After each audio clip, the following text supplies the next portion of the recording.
She entered quietly like a ghost, then embraced me like home. A bond I didn't expect.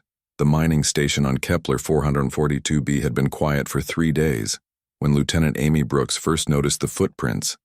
They were not human footprints. The shape was wrong, too long and narrow with what looked like claw marks at the tips. Amy knelt beside the strange marks in the red dust outside the main airlock. Her heart raced as she traced the outline with her gloved finger. The evacuation order had come suddenly. Every human on the planet was supposed to leave immediately. Something about hostile alien forces approaching.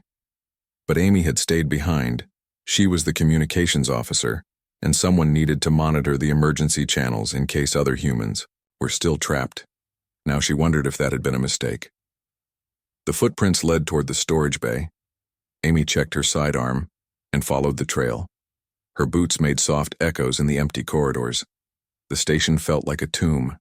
Every shadow seemed to hide something dangerous. At the storage bay door, she paused. The lock had been opened from the inside, but Amy was supposed to be alone on the station.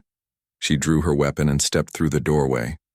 A figure moved in the darkness between the supply crates. Amy raised her gun but froze when she saw what stood before her.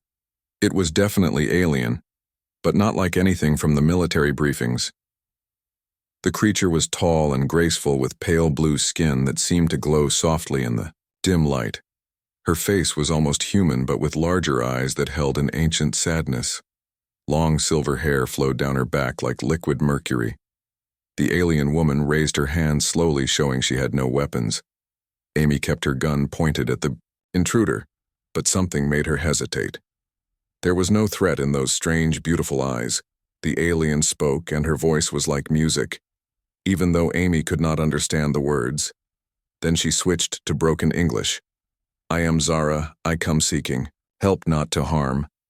Amy kept her weapon steady. "Why should I trust you?" "Your people are attacking human colonies." Zara shook her head sadly. "Not my people, I am exile. They hunt me as they hunt you. We are both alone now."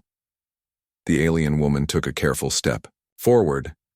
Amy noticed she was injured. A dark stain spread across her side where some kind of energy weapon had burned through her strange clothing. "You are hurt," Amy said, lowering her gun slightly. Zara nodded. "My ship crashed in the northern canyon. I walked 3 days to find shelter. Here seemed safe until you pointed that weapon at me." Amy made a decision that would change everything. She holstered her gun and pulled out her medical scanner. "Let me help you for the next hour." Amy cleaned and bandaged Zara's wound. The alien woman's skin was surprisingly warm, and her blood was a beautiful silver color that sparkled like starlight. As Amy worked, Zara told her story. Her people, the Veltar, were ancient and proud. They had ruled a vast empire among the stars for thousands of years, but power had corrupted them. They had become conquerors who destroyed any species that would not submit. Zara had spoken against the endless wars and been branded a traitor when the Veltar decided to eliminate humanity. Zara had tried to warn Earth she had stolen a ship and raced to human space, hoping to prevent another genocide. But her own people had shot her down over this remote world. "Now we are both outcasts," Zara said, as Amy finished the bandaging. "You for staying when others fled, me for choosing conscience over loyalty." Amy found herself strangely drawn to this alien woman. There was something about Zara that felt familiar and comforting, despite her otherworldly appearance. When their hands touched while passing medical supplies, Amy felt a warm, tingling sensation. That night they shared the small living quarters Amy had prepared. She gave Zara clean clothes and watched in fascination as the alien woman adapted to human customs. Zara was curious about everything, asking questions about Earth food, human art, and why Amy had chosen to stay behind. "I could not abandon anyone who might need help," Amy explained.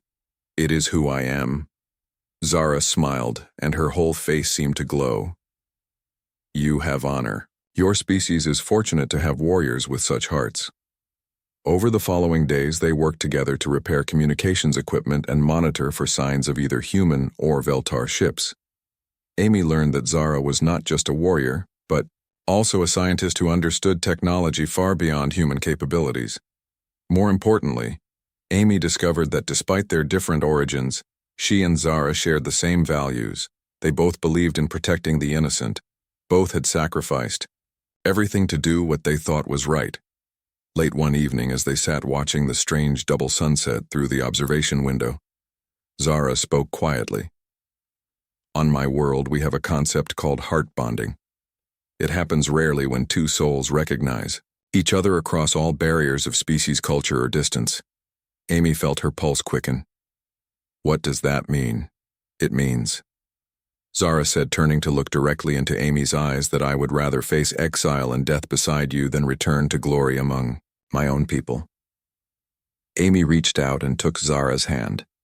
The alien woman's fingers were long and elegant, but they fit perfectly with her own. I feel it too, she whispered. That connection. Something I never expected. They were interrupted by alarms blaring. Throughout the station, Amy rushed to the communications console and her blood ran cold. Multiple Veltar warships were approaching fast. They would arrive within hours. We have to run, Amy said. But Zara shook her head. No more running, she said firmly. This is where we make our stand together. Amy stared at her alien companion who had entered her life like a ghost, but now felt like home. She realized that some bonds transcended species, that love could bloom, even in the darkest circumstances. Whatever comes next, Amy said, we face it. As one, Zara smiled and pulled Amy close, their foreheads touching in a gesture that felt both alien and completely natural. Yes, she whispered as one. The stars wheeled overhead, and somewhere in the distance, engines roared.